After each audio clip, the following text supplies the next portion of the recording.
Assalamualaikum warahmatullahi wabarakatuh.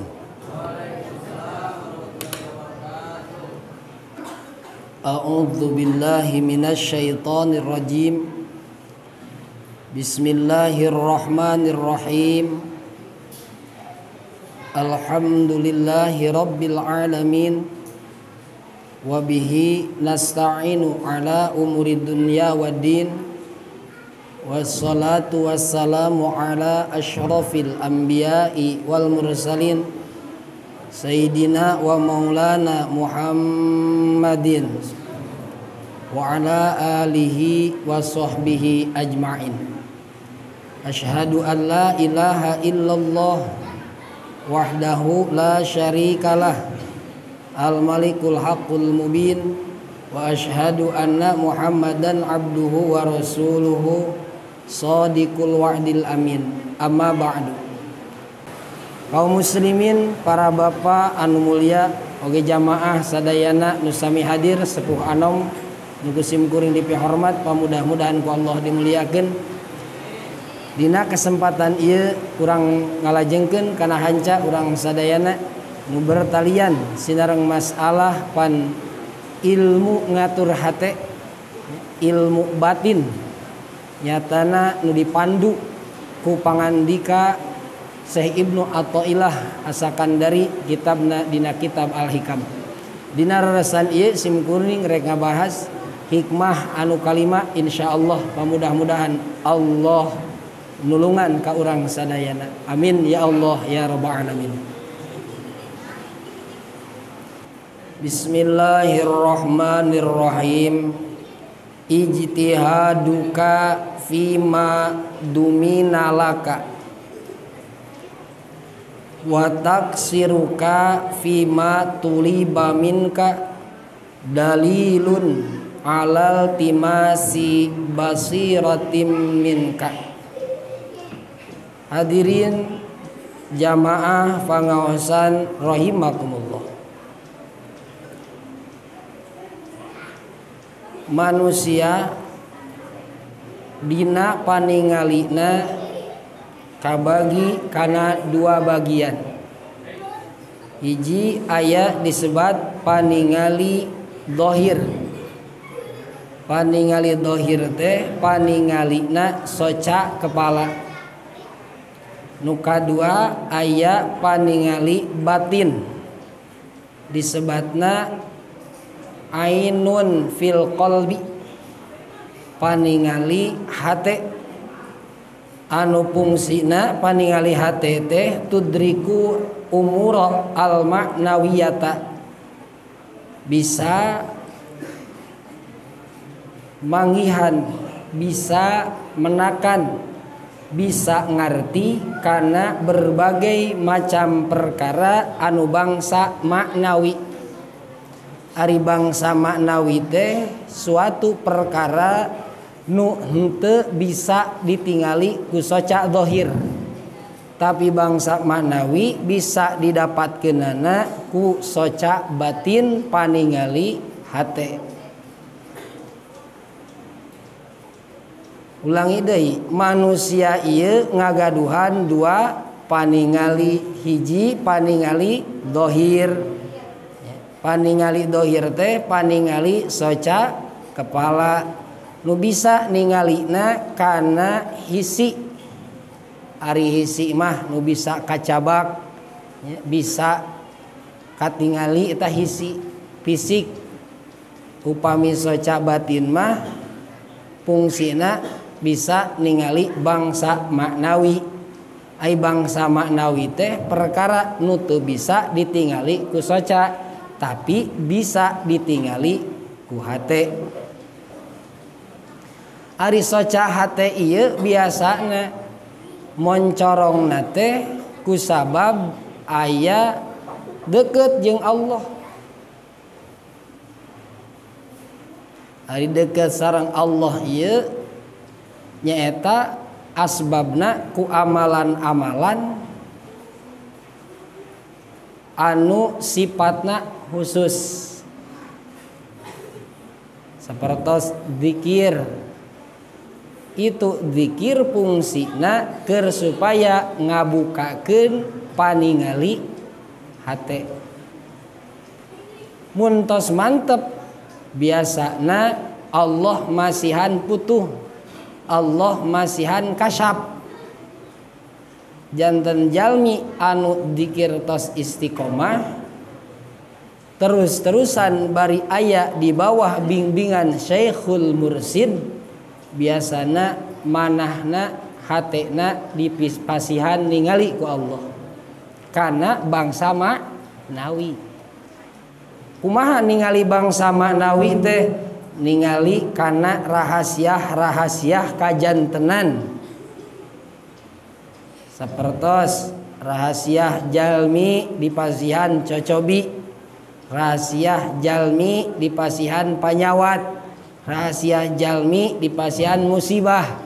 Tah rahasiana eta tidak akan katingali kelihatan, tidak akan ada yang mampu melihat rahasianya terkecuali jalmi-jalmi anu dipasihan anugerah ku Allah manahna tiasa ningali kan eta, ningali kana bangsa ma'nawi. Urang pan rata-rata namah mun dipasihan musibah teh amek we jeung pusing we. Kenapa? Karena urang teu dipasihan ningali ku Allah kana hikmahna. Jadi paningali batin ieu adalah paningali nu bisa ningali bangsa ma'nawi nyaeta hikmah-hikmah tina kajantenan nu terjadi. Paham teu? Atawa beh ditu nama rahasia-rahasia nu ku Allah dirahasiakeun. Sapertos rahasia Lohil Mahfud, rahasia Arasy, rahasia kursi, rahasia langit, itu bisa diketahuina ku jalmi anu manahna tiasa ningali. Para jamaah sadayana, ieu paningali hate teh memang sadayana bisa ningali. Mung aya kendala, aya suatu amalan anu matak ngahalangan kana paningali hate. Kunaon? Ku panyakit hate. Tah dina hikmah anu kalima ieu Kiai Musannif rek ngajelaskeun, Syekh Ibnu Athaillah As-Sakandari bade ngajelaskeun kana tandana jalmi anu buta, jalmi anu lolong nu teu ningali paningali hatena. Mana saur mantena ijtihaduka fima dumina laka watak siruka fima tuliba minka dalilun ala timasi basiratim minka. Ijtihaduka ari bersungguh-sungguh, ari sungguh-sungguh teh bahasa sepuh mah dug hulu pet nyawa. Aya bahasa suku dijieun hulu dijieun suku, eta balasku banget sungguh-sungguhna. Biasa nu sungguh-sungguh mah sok seseepan. Dina naon sungguh-sungguhna teh? Pima dumina laka, dina perkara anu ditanggung ku Allah. Jadi ari sungguh-sungguh anjeun saur Ibnu Athaillah bebeakan anjeun dina mirarian perkara nu geus ditanggung ku Allah. Maksud dumina teh ay takapalallahu laka bihi, suatu perkara anu geus ditanggung ku Allah. Naon nu geus ditanggung ku Allah teh? Wa huwa arizku, rizki. Jadi jalmi mah teu pantes jeung teu legeg setem, teu mutobako mun anjeunna ngaringrangkeun urusan rizki. Naon margi? Sabab rizki geus ditanggung ku Gusti. Bahkan sateu acan digubrageun ka alam dunya ge rizkina tos diseratkeun ku Allah. tos dibagiankeun ku Allah. Sanajan seseepan milalian rizki tadi teh hulu dijieun suku, suku dijieun hulu, da moal bisa ngurangan kana rizki, moal namahan kana rizki. Anger we rizkina bakal anger-anger kitu bagi anak moal dirobih ku Allah. Kenapa? Karena ketika Allah ngarobih bagian jalmi, otomatis kudu ngarobih sadayana. Maksudna tong ringrang jeung tong ragu urusan rizki, sabab rizki mah geus ditanggung ku Allah. Lain ayeuna unggul ditanggungna, bahkan satu acan urang lahir burudag ke alam dunia, ieu rizki tos ditanggung ku Allah. Pantes teu urang rek ngilu ngatur, urang arek habot-habotan neangan perkara nu geus ditanggung ku Allah. Pasti jawabannya teu pantes. Naon margina? Sabab urang mah hamba Allah pangeran, moal mampu atuh urang rek ngatur ka ahli ngatur, moal mampu da geus aya nu ngatur rezeki mah saha? Allah teh ya. Nu kurang diemutkeun dulur sadayana sanes urusan rezeki. Tapi urusan salamet jeung teu salametna urang ketika sakaratil maut, salamet jeung teu salametna urang ketika sabada maut, salamet jeung teu salametna urang ketika engkin di alam mahsyar, salamet jeung teu salametna urang engkin dina mizan, salamet jeung teu salametna urang dina hisab, salamet jeung teu salametna urang dina sirat. Eta nu kedah diemutan. Sabab eta mah teu aya bagian ti Allah, teu ditanggung ku Allah. Iwal ti urang kedah ikhtiar, kedah minarian asbab ayeuna meungpeung di alam dunia. Pan Allah geus ngawanti-wanti geuningannya bahwa ieu alam dunia teh liyabluwakum ayyukum ahsanu amala. Urang hirup di alam dunia ieu ku Allah teh rek dicobi saha nu pang alus-alusna tawakal ka Allah. Lamun dina kitab Kutul Qulub, dina Kutul Qulub mah leresan bahwa Allah ngadamel hirup di alam dunia ieu teh liyabluwakum ayyukum ahsanu amala teh saha pang tawakalna ka Gusti Allah. Teh eta we nu kedah diemutan ku urang ayeuna. Tawakal henteu urang teh ka Allah, muntang henteu urang teh ka Allah. Rasa urang teh apakah ikhtiar teh menang urang, rasa urang teh apakah ieu gerak teh menang urang, eta nu kedah. Naon margina? Sabab ikhtiar urang, gerak urang ieu muhung meles ieu teh kehendakna Gusti Allah. Urusan rizki tong dimang-mangkeun, urusan rizki tong diragukeun, pasti Allah ngarizkian. Jadi tujuan urang di alam dunia ieu teh saha nu pang tawakal-tawakalna, saha nu pang ikhlas-ikhlasna, saha nu pang bageur-bageurna, saha nu pang hebat-hebatna madap ka Gusti, saha anu pang mantep-mantepna ka Gusti Allah. Catet ta eta tujuan urang hirup teh. Pan diwanti-wanti ku Allah dina Al-Qur'annya, wa ka'ayyim min dabbatin la tahmilu rizqaha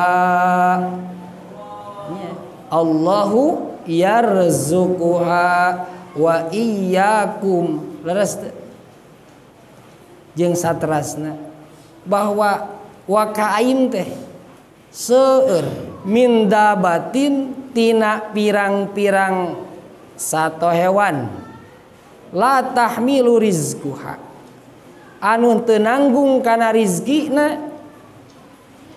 Allahu yarzuquha Allah nu ngarizkian nana.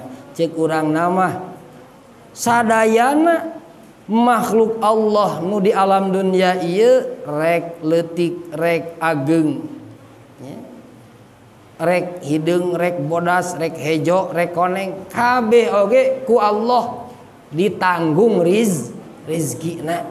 matak teu pantes keur ka urang kudu ngamang-mangkeun ngaragukeun urusan rizki nu ku urang kedah dicatat dina hate mah kumaha urang salamet moal engkin ketika syakaratil maut, salamet moal urang engkin sabada sakaratil maut, salamet moal urang engkin di alah mahsyar, dina hisab, dina sirat nya, di yaumil kiamah eta nu kedah ku urang dicatat dina hate teh.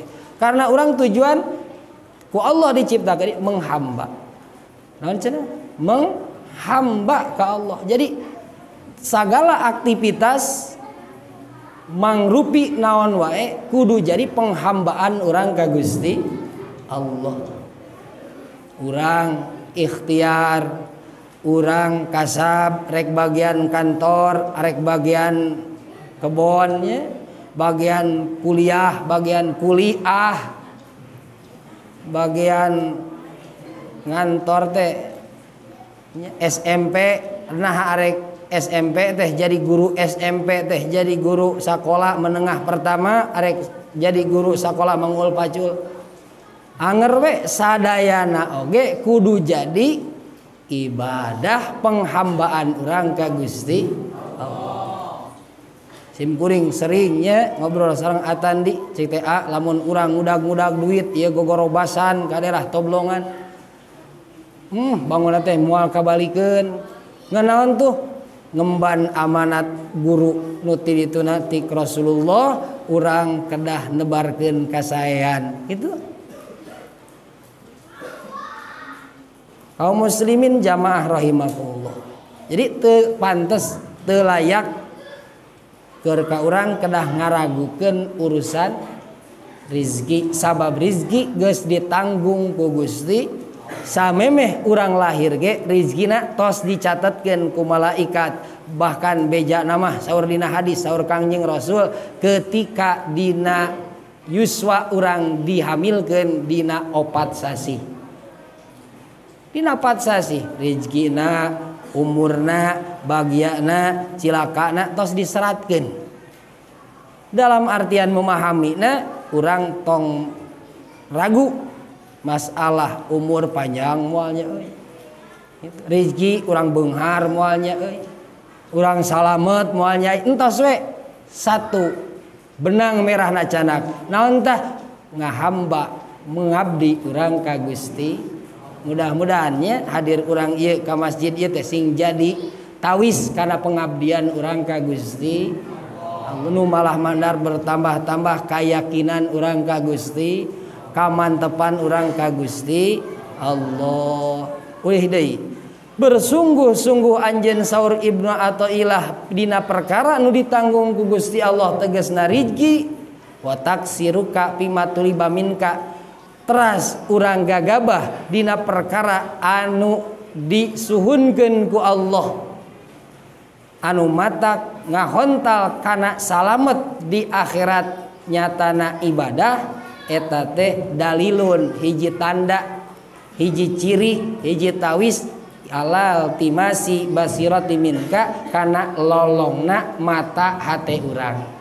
Weuh deui sakali deui jalma bersungguh-sungguh dina perkara nu ditanggung ku Allah tegasna rizki bari gagabah dina melaksanakan perintah Gusti Allah itu tanda jalma nu lolong nu teu ningali mata hatena. Kasimpulkeun we ku urang teh oh tandana jalma nu lolong hatena teh mun urusan dunia haripeut mun urusan akhirat murungkut mun aya dibagi bantuan tunai mah hujan dordar gelap menika pas sadak-sadak kadang-kadang nini ge aya nu pingsan tapi urusan dibagi jalan keur menuju Allah jeung yakin ka Allah mah pada murungkut komo bari tirisna leres teu ieu teh tanda naon tah tandana buta mata hatena.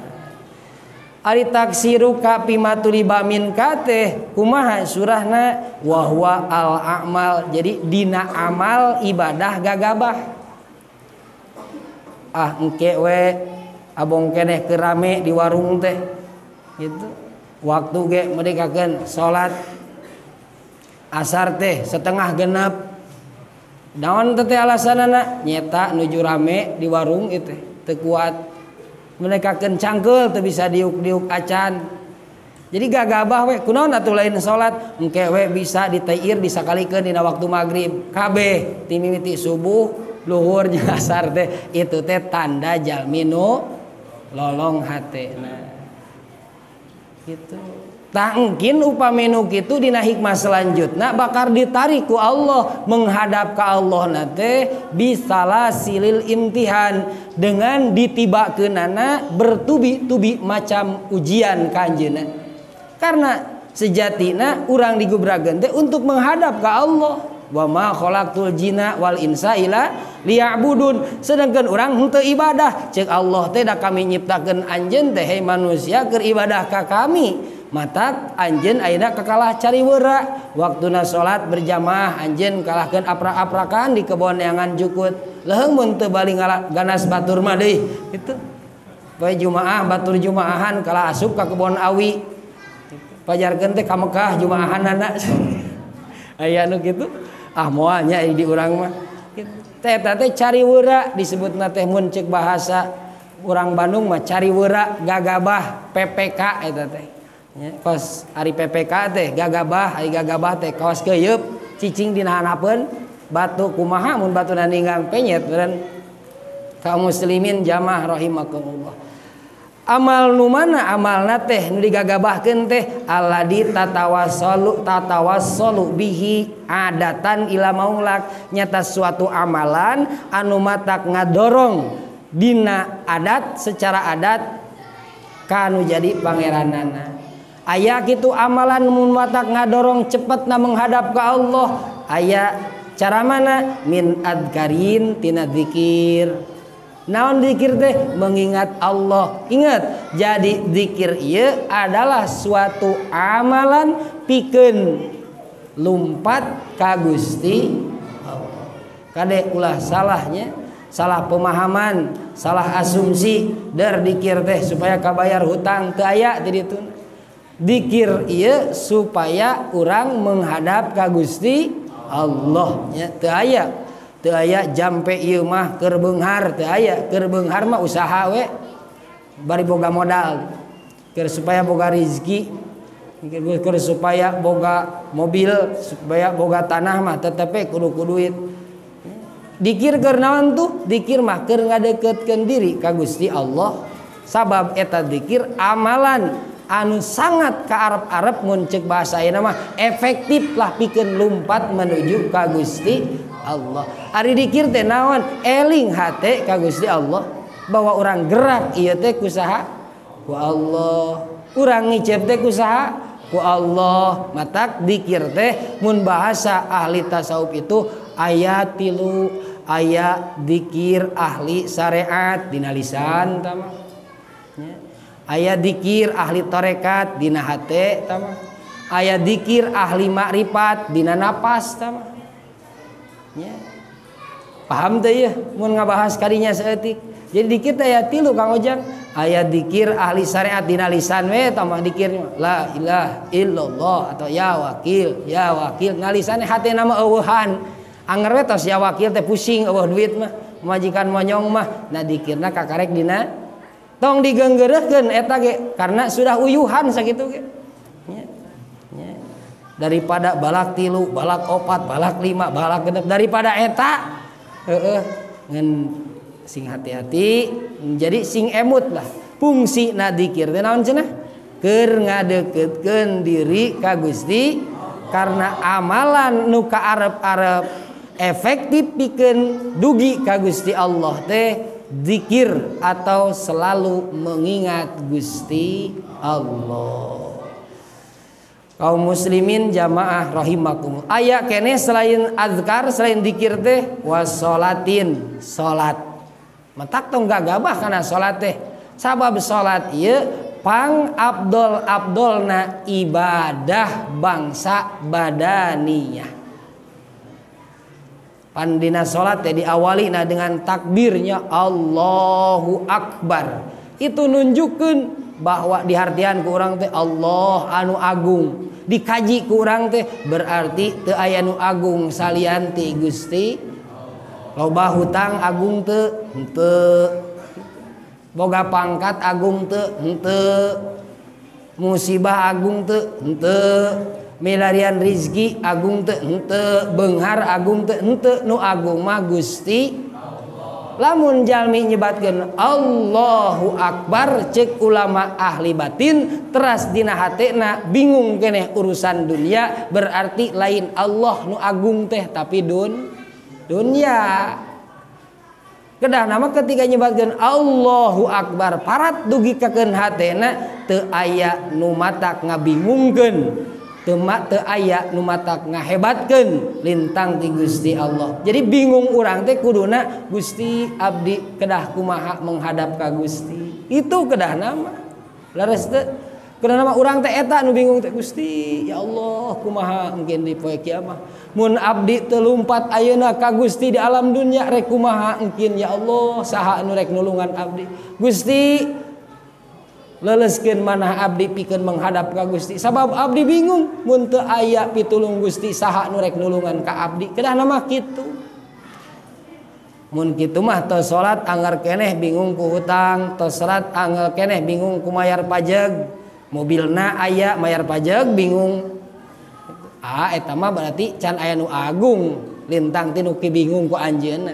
Da disebatkeun agung teh nu matak bingung ka urang kumaha lamun henteu kabagean. Allah nu agung, urang bingung lamun teu kabagean ku Gusti, teu aya bagean dina hate untuk mengingat Gusti karena Allah anu agung. Urusan dunia itu henteu agung, matak teu pantes urang kedah bingung ku urusan. Kudu kumaha tuh jalani wae hatena bari tawakal ka Gusti Allah. Gusti abdi moal bisa milarian nafkah keur abdi, keur anak abdi, keur bojo abdi, keur tatangi terkecuali ku pitulung Gusti. Kembali ka Allah ti payeun. Kartos ieu. Nah, supaya naon tah? Urang ulah termasuk jalmi anu hatena lolong. Sabab hatena lolong mah ngadangu marhaba nanaonan nyebutna teh. Ngadangu anu dikir naon kudu keleuwihan. Gitu pemahaman teh teu muka hatena teh lolong hate itu teu bisa ningali bener, anu bener ge jadi salah gitu, anu salah ge bisa jadi itu tanda lolong mata hatena. Nya siga nu dohir we cabak kasep manehnya euy padahal nyabak patung oge da lolong teh atuh. Tah nu awas mah paningali hatena teu wantun nu awas paningali hatena karena naon ningali bisa gigireun kajadian teh aya hikmah nu terkandung kitu kahartos ieu ya. Kaum muslimin jamaah sadayana, jadi salat dikir itu teh adalah amalan pikeun supaya urang cepet dugi ka Gusti. Wa auradin oge aurad teh naon wiridan mah naon wae nya asal aya ijazah diwenangkeun diperbolehkeun ku guru sok wiridkeun ku urang. Tah wiridan teh naon? Amalan anu baku wiridan teh naon cenah? Amalan anu baku anu bahasa Mang Ahmad mah kontinu bahasana teh nu berterus-terusan teu aya rirena eta disebutna aurad. Abdi mah nuju ngauradkeun tahajud berarti teu liren tahajudna gitu. Ai kitu mah tahajud saminggu nuju ngauradkeun abdi eta harita keur ngauradkeun tahajud saminggu. Lain aurad atuh. Ai saminggu mah da aurad mah ulah aya batas waktu. Eta aurad. Tah aurad amalan auradna mah rek ngauradkeun tahajud, ngauradkeun zikir menyebut-nyebut nama Allah, mengaku-ngaku bahwa Allah tidak ada yang lainnya disebut la ilaha illallah. Nah, itu teh diawamkeun dina hate rek keur salat teu keur salat dina hate teh terus Gusti teu aya pangeran lintang ti Gusti, Gusti teu aya nu ngatur iwal ti Gusti, Gusti teu aya nu nulungan iwal ti Gusti, terus disebut-sebut Gusti abdi teu mampu, Gusti abdi mah lemah fisik, lemah iman, Gusti abdi mah munafik Ingat karena naon? Ingat karena kamuliaanana, kesempurnaanana Gusti Allah. Gitu.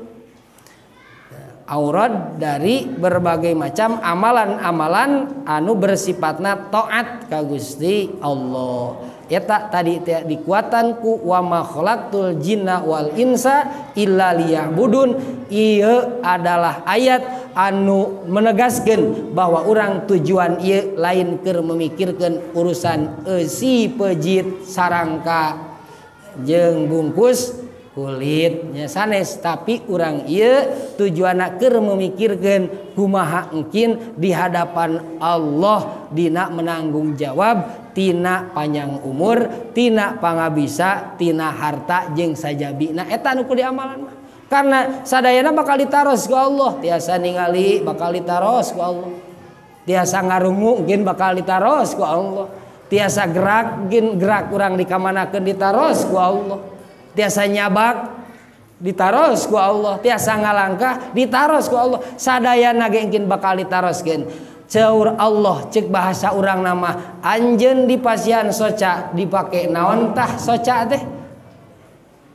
Anjeun dipasian kuping dipake naon tah? Kuping teh anjeun dipasian tiasa gerak dipake naon gerak anjeun teh? Mungkin bakal ditaroskeun di yaumul kiamah ku malaikat di hadapan Allah Subhanahu wa taala. Eta nu kedah diemutkeun mah. Urusan rezeki mah da aya nu nang salamet jeung teu salametna urang di akhirat di yaumil kiamah mungkin teu aya nu nanggung lintang ti urang taluk tunduk pasrah ka Gusti Allah di ieu alam dunya.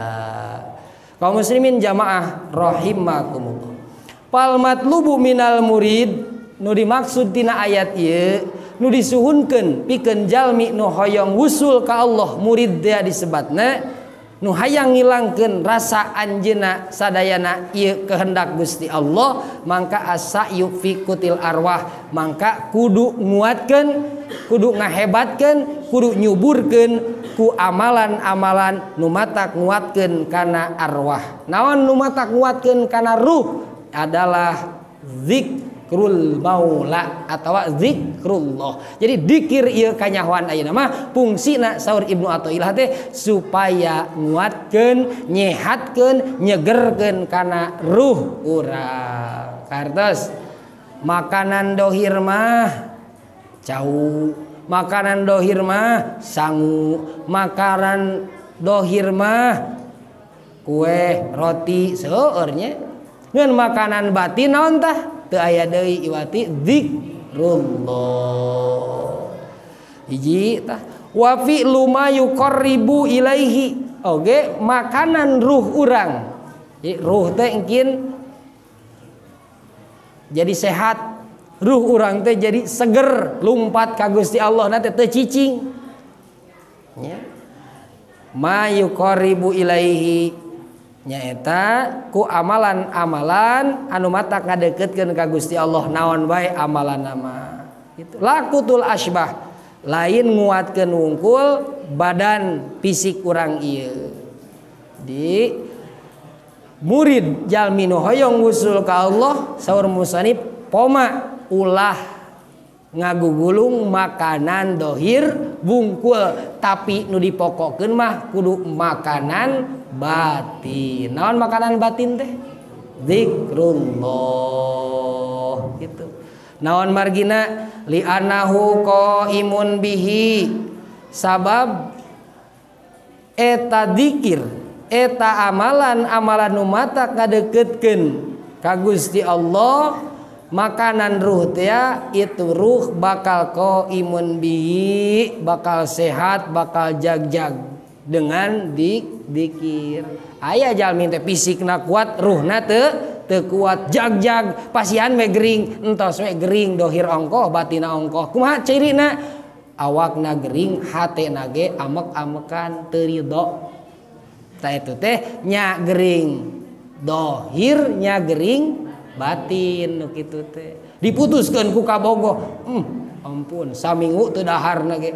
Nah eta teh nya gering dohirnya gering batin. Kumaha anu gering dohirna bere panyakit ceuk hatena alhamdulillah ya Allah abdi bingah dipasihan panyawat ieu mugi Gusti ieu panyawat abdi ieu sing jadi panolak sing jadi panglebur kana sagala kalepatan abdi bingah moal ngan urang teh kusawa belolong teh hat mata hatena ningali panglebur dosa teh dianggap musibah padahal sanes musibah hakikatna mah panglebur dosa sabab si eta mah teu bisa lebur dosana terkecuali dibere musibah hartos teu.